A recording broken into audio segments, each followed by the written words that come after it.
Y'all already know what it is. It's Tuesday and it's time to tell the truth. It's been 7 whole days and 7 whole nights since I last jumped on this camera and just started spewing my truth. And the reality is that so much be happening within 7 days, but I'm going to jump right in. We watched, everybody's talking about what happened at the fight last weekend. I didn't chime in at all because I just love sports, and I love boxing in particular because it's such a sweet science. Now I'm not going to say a lot because I don't have a lot to say. It's been talked about. If I see one more Nate Robinson reference, I'm gonna scream. I'm gonna slap fire out of somebody. What am I saying? I'm saying this, like, you all just went in on Nate Robinson, and I get it, and I understand where y'all coming from, but I just have one thing to say. How many of y'all know how to stick and move? How many of y'all watching this know how to stick and move? Now, Nate Robinson got 10 years in the NBA. Clearly, he can stick and move when it comes to basketball. Like, nobody can dispute that. Won a slam dunk contest 3 times. Not even a big dude from Seattle. I didn't even know black people played basketball. I just thought they had big pussy. I cannot lie. That was a reference to Sir Mix-a-Lot. He's the only dude from Seattle that really I know in hip hop. What am I saying? So everybody had a comment about Nate Robinson. Everybody talked about him just getting knocked cold out by a white YouTuber. I get it, but y'all gonna stop playing with me because I'm way too grown and too great for Tell the Truth Tuesday. If the chips was really on the table, how many of y'all could stick and move? How many of y'all can stick and move?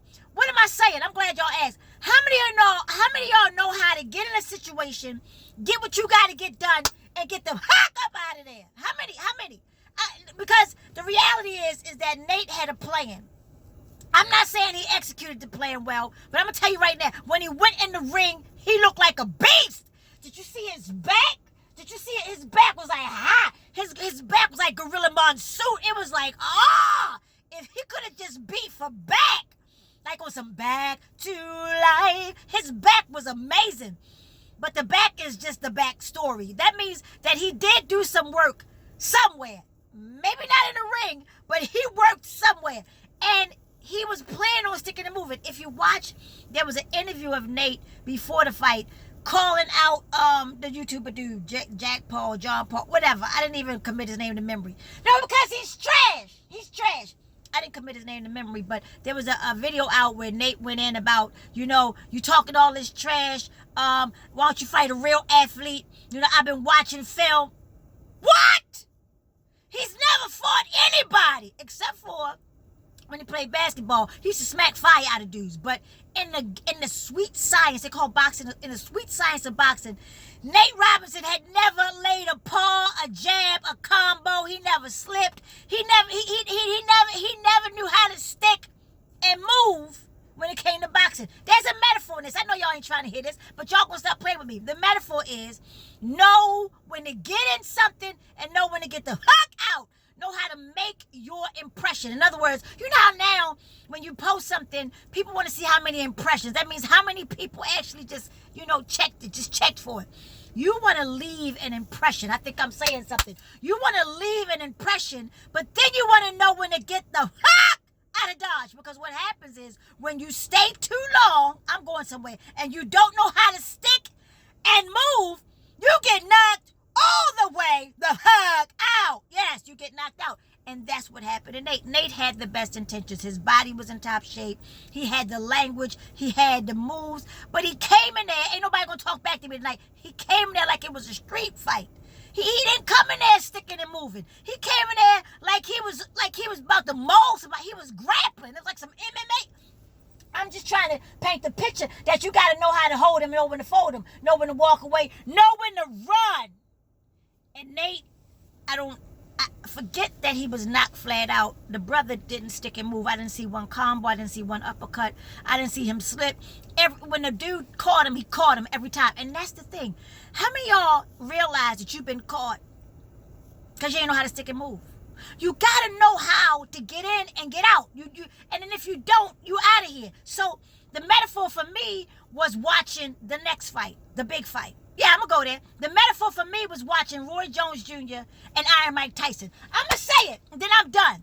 The metaphor for me was Roy Jones Jr. was the epitome of knowing how to stick and get the heck out of there, because even at 54, Mike Tyson came in there on beast mode. No, he came in there with some stick and move. He came in there, it's as if his body was still like 30. Now his face, but his body, y'all missing the point, was still on 30. And he came in there, he was cut up like a steak. He looked like he was straight from Brownsville and Brooklyn. And it was like, Roy came in there on Pensacola. He came in there with some Pensacola. But what Roy Jones Jr. did, stay with me for 2 seconds and I'm gone. He is the epitome of how to stick and move, especially when you're in a situation where you ain't really built for this. Like, some of y'all try to do stuff you ain't really built for. And I understand you're enamored with something. You find it glorious. You want to try it, but you ain't really built for it. Roy Jones already had his own victories over the years. He fought 3 years ago. Mike hadn't fought in 15 years. That's another metaphor. There are some people who are so nice with sticking and moving because they've been doing it for years. It's like second nature. All they got to do is get conditioned again, and they know how to make their moves and get in and then get out. Some of y'all are mid-career. Some of you all have had your companies completely fold. Some of you have had your jobs just become obsolete in this pandemic. And the metaphor for this is on a Mike Tyson. You got to know how to remember that you can stick and move, that you can go learn and do something, get the skill, get in, get what you got, get your bag, and get the fuck out. I think I'm saying something now. Learn how to stick and move. Learn how to get what you got to get. Don't overstay. When you overstay, you miss the blessing. I'm real clear on that. So what am I saying? Roy Jones Jr., then I'm gone, got up in that piece. And if y'all paid attention, boxing is a sweet science. There are some things that will always happen when something else always happened. If you catch somebody by the chin, you caught him. If you catch him in the ear, you caught him. If you give him a gut punch, they going to bend over. When they bend over, that's when you give them to him. That's what Javante did. That's all I'm saying. Stick and move. Penetrate, stick, and move. Penetrate, stick, and move. Roy Jones Jr. knew that Mike still had that hammer. There are some people, no matter how old they get, they just get better. They just want to tell you how I'm feeling inside. Hey, it just gets better with... some people get better with time. Mike Tyson got better with time for his age and for his position. I was very proud of Iron Mike. He was gracious after he beat the brakes off of Roy. But what Roy did, he said it at the end, and then I'm gonna fold it up. I'm gonna finish this up in 2 seconds. I know I've been saying that. That's what preachers be like, give me 3 minutes. I got 3 minutes left. Roy Jones said that being in the ring with Mike Tyson was on his bucket list. Did y'all hear that? That was something that Roy Jones Jr. always wanted to do, was go up in weight class and fight Iron Mike Tyson. Now, when he had the idea, he was much younger. But the ego, ooh, honey, sticking and moving. The ego will get you jammed up. The ego means edging God out. I think I said it. Edging God out. So Roy edged God out and believed that he could get in the ring with Iron Mike Tyson at 51 and 54. And Mike said, anything I want to do, I can do it. Anything I think of, I can get it done. This is what I do. This is what I do. And Roy just had a dream. He had a dream. He had a dream to be in the ring with Mike Tyson, and he lived out his dream. But what Roy Jones Jr. did, get the metaphor.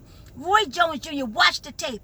Roy Jones would hit him like this, and then he would move.